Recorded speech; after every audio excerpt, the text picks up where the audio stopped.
আমি যখনই শুনি আমার মন ভরে যায় শোনো মুমিন মুসলমান পড়ো যখন কুরআন কত শান্তি পাওয়া যায় প্রতিটি হরফে অজস্র কি আছে আমলে জমা হয় পাপের খাতা হতে পাপড়ায় কোমল হতে নেকিতে হয় বোঝায় এমন কত তোমার মেলে সাগারি গায়।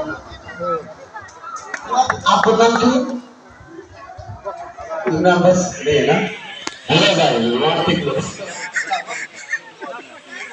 আপনি হচ্ছে যে কি জানো কি নাম আব্দুল্লাহ জিম ঠিক আছে আব্দুল্লাহ জিম আমাদের